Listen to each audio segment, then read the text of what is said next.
Day 1082 of the Ukrainian War Map, also known as the Russo-Ukrainian War. Juzzie here, and today is another update as I take a simplified and down-to-earth approach to some of the most important happenings on the ground in Ukraine. So starting off, we'll take a look at those Russian losses, as currently Russia sits on more than 849,000 military personnel losses, representing an additional 1,460 in the past day.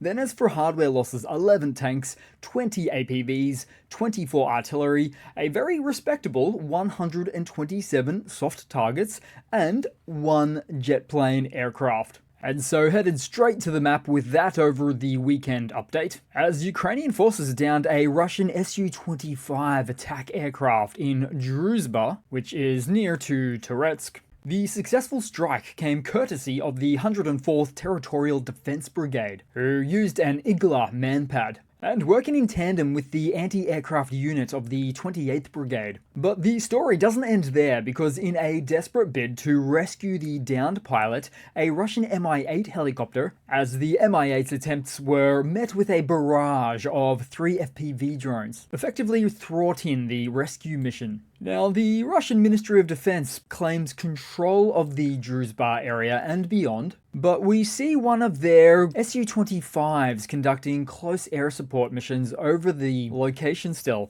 And it's not very often we come across Russia deploying their close support Su-25 jets anymore, as so many have been lost in this war. Many downed, many with mechanical failures as well, meaning that Russia's military surely must do whatever is necessary to cannibalize their existing and now very limited fleet of parts in order to continue their operations. Now, just about 4 or 5 months ago, there were reports of ground crew maintenance technicians of an Su-25 unit inside of Donetsk moved out of those roles and into a regular army battalion troop role, stating that they were to be used in storm assaults. So certain aspects of Russian aviation are getting a bit tricky nowadays. And as for this latest event, Russian aviation channels, including that of Fighter Bomber, confirmed the loss, in this case stating the pilot is in hospital and, quote, everything is fine. But realistically, another bad day for Russian aviation, one less Su-25 and a battered rescue mission. Ukrainian air defenses, coming in all shapes and sizes, keeps delivering.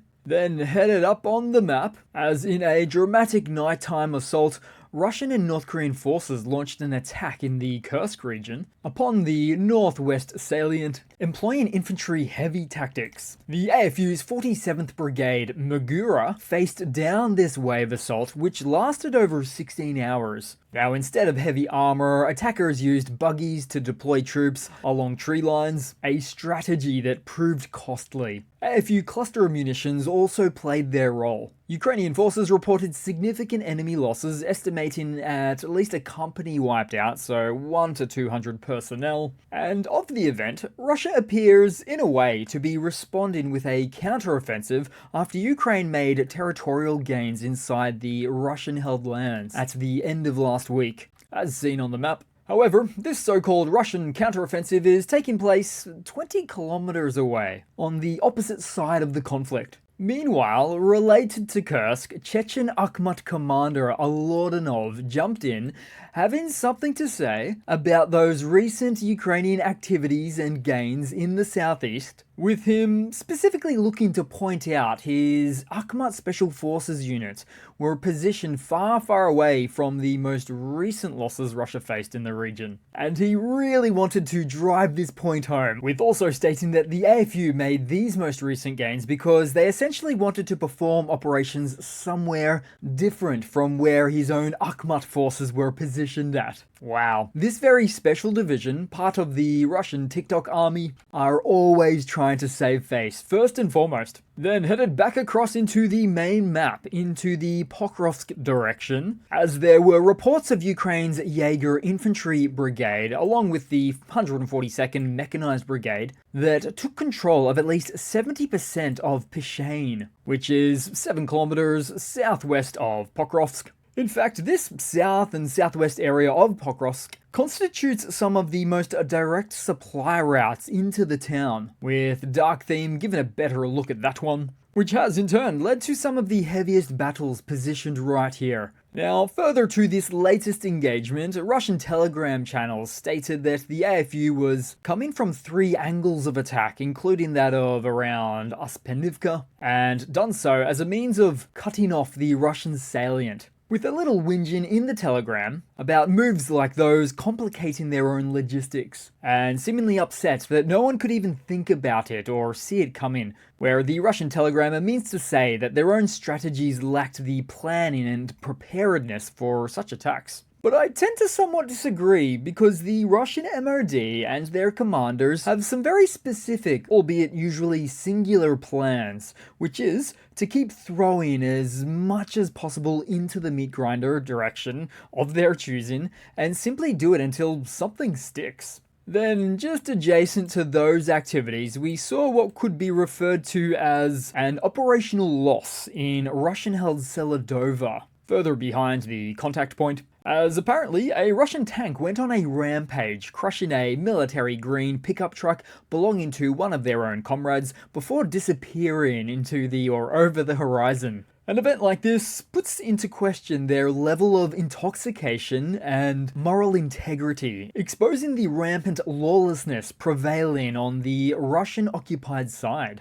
Then headed further down on the map, as the Institute for the Study of War assesses that the Russian command may be redeploying their forces from Kharkova, this direction here, to the Toretsk direction in order to facilitate Russian offensives a bit further up north against Konstantinivka in spring or summer of 2025. And though a very possible strategy that the Russian army may take, they would surely look to close this Kharkova pocket firstly, as a means to level the front line, to consolidate it, with that surface area certainly on their radar, amounting to this triangle of negative space. And I suppose an imperfect triangle in more ways than one, with the surface area equal to about half a square. So to pull out the ruler and take a look there, 17 and 21 kilometers. So about 350 square kilometers over 2, plus cut in the additional grey zone fat, making it about 100 square kilometers of land to capture. And just for some added context here, in the past day, Russia captured 0.7 square kilometers of Ukrainian lands. And I'm not talking just about this sector on the map, but instead over the entirety of the map. Therefore, to capture this pocket would take a bit of work. Then also on the map, there was somewhat cinematic-like examples of the AFU's Azov Brigade destroying a new Russian column of civilian cars. And just half a year ago, to say that the Russians went to attack the frontline positions exclusively in a column of civilian vehicles would have been met with a fair dose of skepticism. Though, there was plenty of jokes on that topic, so in a way we did expect it, amounting to a pleasant surprise for us to be accidental fortune tellers. Even so, the gravity of the situation should not go unnoticed, as it continues to highlight the desperate measures that Russia is taking,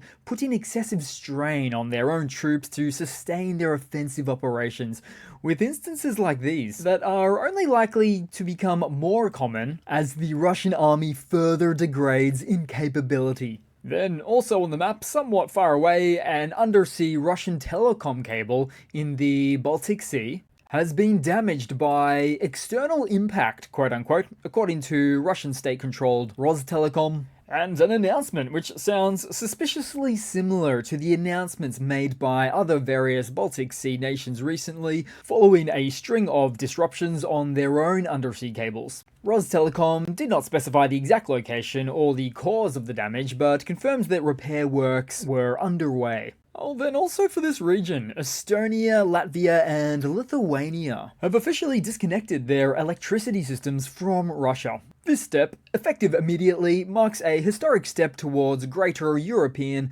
integration and energy security for the Baltic states. The trio will now connect to the European grid via Poland, effectively severing their last major infrastructure link with Moscow. This transition not only enhances energy independence, but also strengthens the region's resilience against Russian aggression, reflecting a collective commitment to security and sovereignty. And perhaps for a bit of background here, these countries were forcibly incorporated into the Soviet Union in the early 1940s during World War II, and given the names the Estonian, the Latvian, and the Lithuanian Soviet Socialist Republics, which I always find interesting because under Soviet law, and a specific article of their Soviet constitution, technically said that any Soviet republic, including these three, and Ukraine for that matter, had the right to secede from the USSR at any time. However, this was just a law created to appear as if a voluntary union was being formed, and to help justify international recognition. But could these countries actually leave?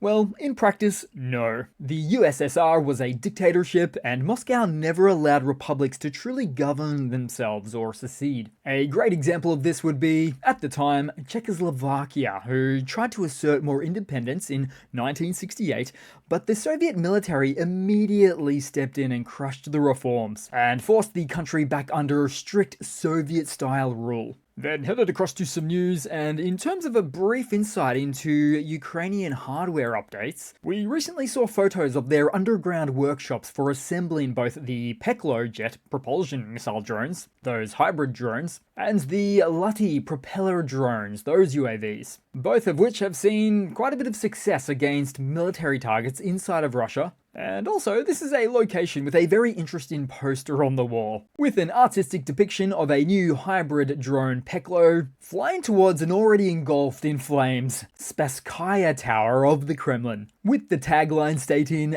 "Debts will be repaid." Then headed across to a quick Russian hardware update, because seen or spotted was another one of Russia's 4 combined into one FPV drones in testing, whatever you want to call them, near to the front lines, all as some quasi-engineers inside the SMO look to fill the gaps in their heavy lift drone needs. Something not really provided by their own military's industrial base. So instead, those within the SMO slap together effectively 16 rotors in a somewhat wasteful design, with reports suggesting they still have issues in lacking the stable flight, but also in the ability to lift heavy payloads. In fact, this one isn't even carrying anything. Then to some more news, as it could potentially shape up to be a big week, geopolitically speaking, with the Munich Security Conference starting Friday, where President Zelensky is set to lead the Ukrainian delegation. US Vice President JD Vance and Special Envoy Keith Kellogg will also attend, with discussions likely focusing on strategies to end the conflict and secure lasting peace. And although difficult to get a read on the outcome to these types of events ahead of time, reports indicate that President Donald Trump's administration plans to present a peace proposal at the conference, which might help to explain the most recent Kursk operations we've seen. Now, it's unlikely both sides in the Russo-Ukrainian war will be happy with the proposal, but it is even more likely that Russia will show little to no interest in engaging with these proposals for a peaceful resolution, potentially rejecting them outright and excluding itself from follow-up proceedings, inadvertently showing itself to be the party not willing to come to the table on these matters. Either way, the Kremlin will be watching these events very closely. At the same time, Zelensky is making Ukraine look like a very willing, able, and generous partner, as he said over the weekend, quote, "Today, the largest volume of titanium in Europe is in Ukraine, the largest amount of uranium in Europe is also in Ukraine, and all of this is billions, trillions of money, and that's why we say to the USA, start a business, please. Let's do mining, processing, let's make money together. We will be happy to make money with those who protect it." So there you have it. Quite the invitation extended. Quite the dangling carrot, in fact, and goes a long way to extinguish any concerns of military aid that was extended the other way into Ukraine. Then headed across to a couple of quick funnies to round off the day with today, guys. But the first one, perhaps better to call it a bit of an item of interest, as Z channels are distributing a poem by a fallen 19-year-old Russian soldier of the SMO, where we find the first letters of the poem are composed of the phrase Putin Kulio, which is a bit of Russian slang right there, considered as a crude insult, meaning Putin is a dickhead or Putin is a disgrace. So this fallen soldier, in an almost final act of defiance, cleverly embedded a powerful anti-Putin message, having his message live on, despite the regime's attempts to silence dissent. And it's not the first time we've seen sentiments like this expressed from soldiers of the Russian army, and certainly it won't be the last. Then headed across to a final quick funny to round it all off for today, guys, and somewhat worthy of a Russian hardware segment, where here is a column of advanced Russian armor spotted by a local inside of Russia, heading on its way to the SMO, but really all soft vehicles, not an actual armored one amongst them. Plus, many of which you'll notice are civilian vehicles. How the mighty have fallen, or better to say, how the Russian-produced image of its mighty army has been so profoundly degraded. But wait, there's more, because now this seems to be a new quietly officialized methodology of the Russian MOD, because recent reports have shown that thousands of passenger cars are being seized related to regular traffic infringements inside of the country of Russia, followed by being sent direct to Russia's beloved SMO invasion. So far, all such seizures have been happening exclusively in the more impoverished regions of the country, including Buryatia, Bashkortostan, Krasnoyarsk, Perm, Samara, and Irkutsk. But, give it time, and Moscow residents will also start to feel the stripping of their wealth unfold, on top of what they have already experienced due to this war. So this latest Russian update is almost like the Kremlin's own imposed economic sanctions on their country. Good for them. So that's it for today, guys. Thanks again for watching. Please continue to like, comment, subscribe, and I do hope to see all of you guys, each and every one of you, there in the next one. Cheers.